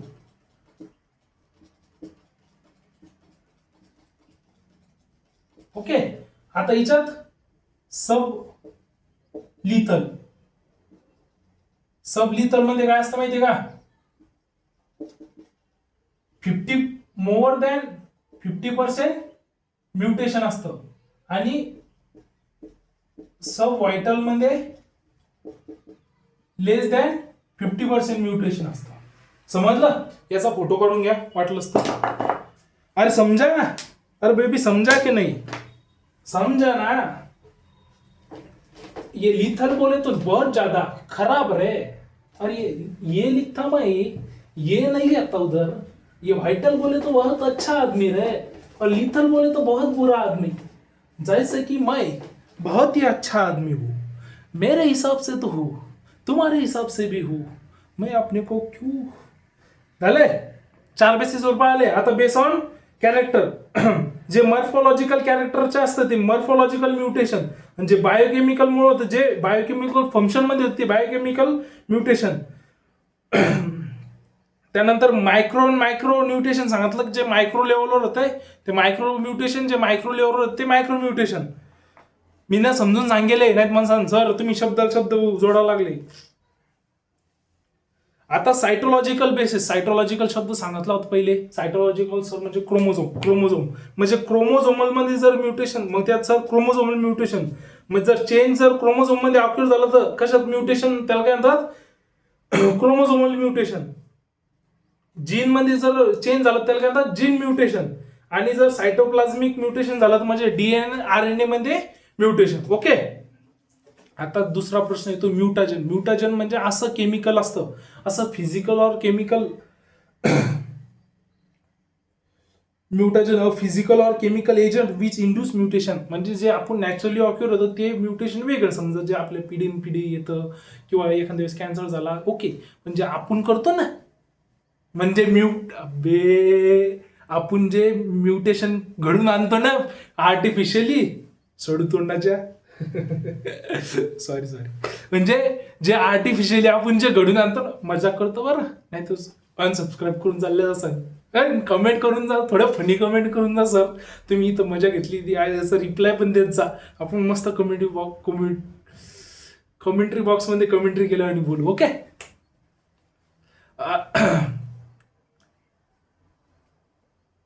ओके. हा, म्युटाजन म्हणजे काय असतं की एक फिजिकल और केमिकल एजंट असतो ज्यामुळे म्युटेशन घडून येतं. तर मग फिजिकल मध्ये असतं आयोनाइज रेडिएशन, फिजिकल मध्ये एक्स रे, गॅमा रे, अल्फा रे, बीटा रे, एक्स रे, गॅमा रे, अल्फा रे, बीटा रे, UV रेज. त्यानंतर fast neuron, thermal slow neurons. Okay, fast neuron, thermal slow neuron. त्यात मग आयोनायझिंग रेडिएशन, त्यात एक्स रे, गॅमा रे आणि alpha particle. Non आयझेशन म्हणजे very low, त्यात UV raise. Okay, त्यानंतर chemical agent कोणते, अल्कलेटिंग agent. Chemical agent कोणते, अल्कलेटिंग. त्याचं एक्झाम्पल आहे dimethyl sulphone, ethyl methane sulphone, nitromethyl urea, nitroso urea. नंतर बेस ॲनालॉगस, त्यानंतर केमिकल DNA. ओके, हे झाले केमिकल. मग आता सर सिग्निफिकंट काय प्लांट ब्रीडिंग मध्ये म्युटेशनचं, नवीन व्हेरायटी तयार करायची असली, नवीन कॅरेक्टर, गुड कॅरेक्टर जर आणायचं असलं तर म्युटेशन इम्पॉर्टंट आहे. त्यानंतर रिसेसिव्ह कॅरेक्टर जर ऍड करायचा असला तर म्युटेशन इम्पॉर्टंट आहे. काय की डॉमिनन्स कॅरेक्टर डॉमिनंट राहतो, तोच पुढच्या पिढीत येणार. पण आपल्याला जर रिसेसिव्ह कॅरेक्टर जर लागत असेल, समजा एखाद्या हिच्यात जर रिसेसिव्ह कॅरेक्टर असेल की ड्रॉट रेजिस्टन्सचा रिसेसिव्ह कॅरेक्टर आहे, मग तो रिसेसिव्ह कॅरेक्टर जर आपल्याला आणायचा असला या हिच्यात, तर मग तिथं म्युटेशन करून आपण आणू शकतो. नंतर डिझायरेबल कॅरेक्टर लिंक करू शकतो अनडिझायरेबल कॅरेक्टर सोबत. त्यानंतर व्हेरिएबिलिटी वाढू शकतो, मेल स्टॅबिलिटी लाईन डेव्हलप करू शकतो. त्यानंतर व्हेजिटेटिव्ह प्रोपेगेशन प्लांटमध्ये म्युटेशन करून आपण नवीन आता तिथं तो क्रॉसिंग ओव्हर करणार नाही, मग आपल्याला तिथं जर नवीन एखादी व्हेरायटी तयार करायची असेल तिथं व्हेरिएशन आपण करतो. नंतर qualitative character and quantitative character याचा डिफरन्स येईल, म्हणजे येईल आएंगा बोले तो आएंगा येणार. तर मग क्वालिटी म्हणजे काय सर, समजा सीड झालं तर सीडचा कलर क्वालिटी, सीडचा शेप क्वालिटी. ओके. जर सर क्वांटिटी म्हणजे काय सर, झाडाची हाईट क्वांटिटी, त्यानंतर यील्ड क्वांटिटी. ओके, समजलं. मग सर क्वालिटी स्टेबल राहते. तुम्ही पाहिलं का की बा सीडचा कलर पहिल्या वर्षी लावला तर येल्लो होता, आणि दुसऱ्या वर्षी येल्लो पेरला, पिंक कलरची सोयाबीन झाली का? पाहिली नाही. नो सर, असं होत नाही. मग हिच्यात व्हेरिएशन आहे का? नाही. मग सर कंट्रोल बाय, आता क्वालिटी जीन आहे ते कंट्रोल बाय वन और फ्यू जीन, आणि जे क्वांटिटी आहे ना पॉलिजीन म्हणजे लय मोठे जीन कंट्रोल करत राहतं. Okay, qualitative. त्यानंतर तुम्ही येलो पासून कधी पिंक नाही पाहिलं, मग त्यात डिसकंटिन्युअस व्हेरिएशन असतं.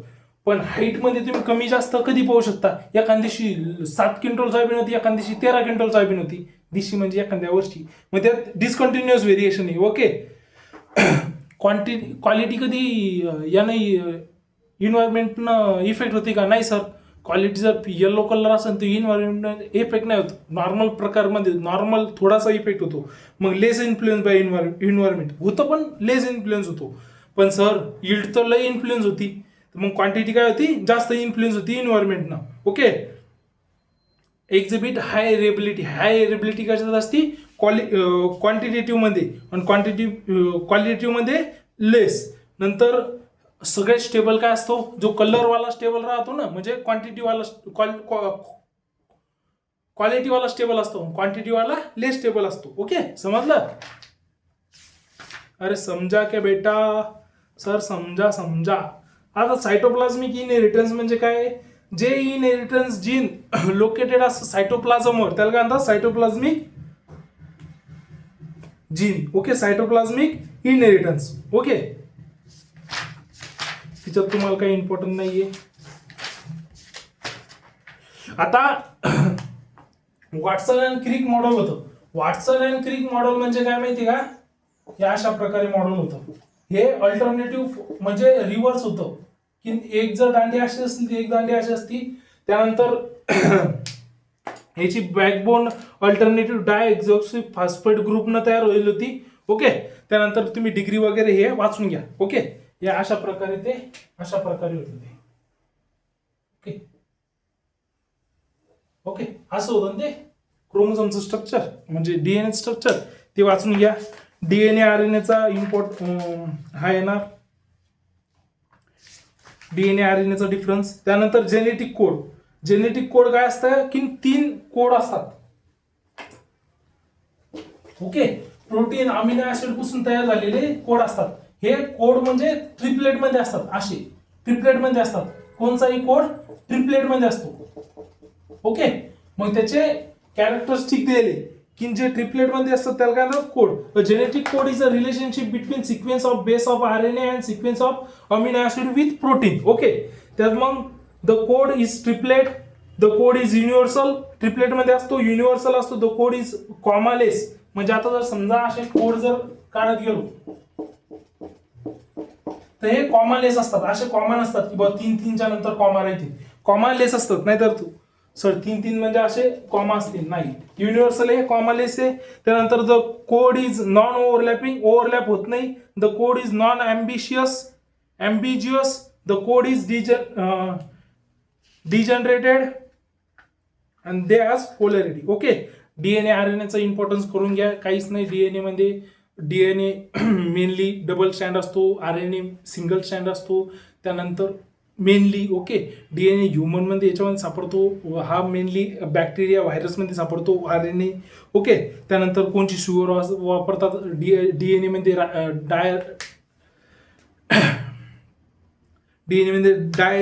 डिऑक्सी रायबोज वापरतात. हिच्यात आरएनए मध्ये रायबोज वापरतात. त्यानंतर सायटोसिन, गुआनिन. आता हिच्यात एक ध्यानात ठेवायचं की डीएनए मध्ये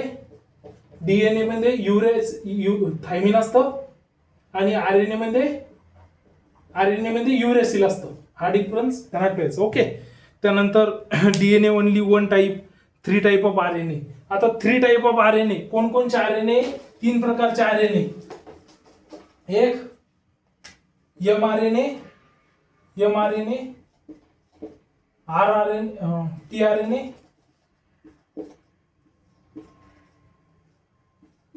ओके, म्हणजे मॅसेंजर आरएनए, ट्रान्सफर आरएनए आणि रायबोझोमल आरएनए तो आरआरएनए. ओके, हे पण हिच्यावर पण येऊ शकते. हिच्यावर एकदा वाचून घ्या, कारण की आता जे मेन इम्पॉर्टंट होतं ते सांगितलं.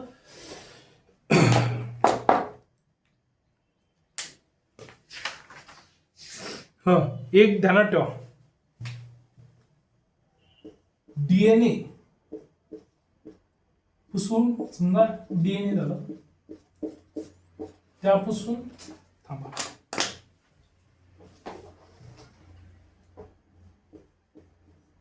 डीएनए पुसून आरएनए पुसून प्रोटीन. ओके, प्रोटीन तयार झाले, प्रोटीन.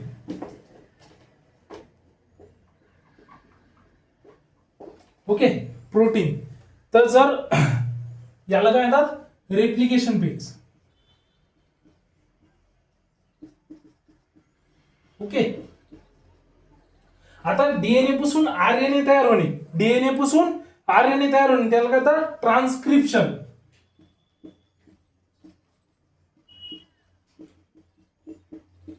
Okay, transcription. पण कोण एन्झाईम होता ट्रान्सक्रिप्शन होणे, आरएनए पॉलिमरेज मुळे, आरएनए पॉलिमरेज.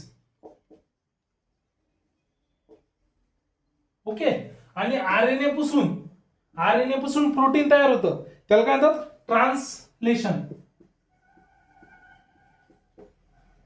याला काय म्हणतात, आरएनए पासून प्रोटीन तयार होणे. तुम्हाला हा प्रश्न पण येणार, ध्यानात ठेवा. मी जरी शॉर्टकट मध्ये सांगितलं, तुम्ही ही डायग्राम काढून यायची, तिथं ऍश टू ऍश डायग्राम काढून यायची, बिनधास. 2 मार्क पक्के, 4 मार्काच्या वर प्रश्न येत नाही. ओके, त्यानंतर काय राहिलं तुमचं. ओके, आपण मेनली सगळे टॉपिक कव्हर अप केलेले. तिच्यात एक टॉपिक राहिला जो मला वाटतं तो म्हणजे जीन इंटरॅक्शन. जीन इंटरॅक्शन म्हणजे काय माहिती का, expression of one gene depend on another gene. म्हणजे मला जर एक्सप्रेस करायचं, मी कोणावर तरी डिपेंड असलो, तर एखादं उडत नाही का की मी याच्यावर डिपेंड आहे, त्याच्यावर डिपेंड आहे, तर मग ते जर एकमेकावर डिपेंड असन, expression of one gene depend on another gene, याला काय म्हणतात, जीन इंटरॅक्शन. गळा खूप म्हणजे खूप खराब झाला आहे. आता हिच्यात तुम्हाला हेपेटायटिस, डॉमिनंट हेपेटायटिस, हे 6 रेशो दिले, ते रेशो पाठ करून जा, त्याच्यावर प्रश्न येणार म्हणजे येणार. आता तुम्हाला सांगितलं होतं की कशावर प्रश्न येणार असं. ओके, हिच्यावर येणार, प्रोटीन सिंथेसिस मध्ये. साधारण मी एक शॉर्टच बनवतो ना, मेन टॉपिक कोणकोणचे जिच्यावर प्रश्न येऊ शकतात. पण जाऊ दे, इथं तुम्हाला सांगून देतो मेन टॉपिक पेक्षा. पहिला जीन इंटरॅक्शन. जीन इंटरॅक्शन हा वाचून घ्या. ओके, सॉरी, हा समजून सांगू, म्हणजे सगळं रेडी होतं, फक्त गळ्यामुळे जरा बोलता येणं. जर संध्याकाळ झालं मी करतो तसं मॅसेज करा जर लागत असलं तर. पण ज्याने प्लीज व्हिडिओ पाहिला ना तर लाईक करा. त्यानंतर डीएनए अँड आरएनए यावर डिफरन्स वगैरे ते पण येऊ शकतं. त्यानंतर तिसरा ज्यावर येईल म्युटेशन. ओके, त्यानंतर लिंकेज किंवा सेक्स लिंकेज, जे की मी तुम्हाला शिकवलं. ओके, 5वा टॉपिक येतं प्रोटीन सिंथेसिस, जे की शेवटी शिकवलं.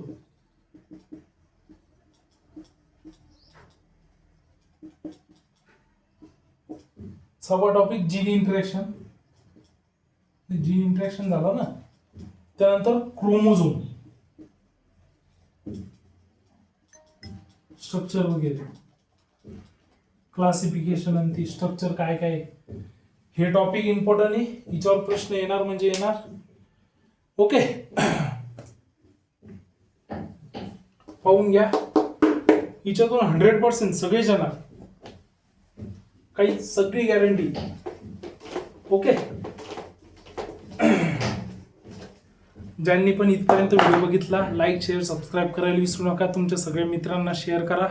पुढचे सगळ्या पेपरचे आपण असेच वन शॉट घेऊन येऊ. शॉर्टमध्ये शॉर्ट बट स्वीट समजून सांगू.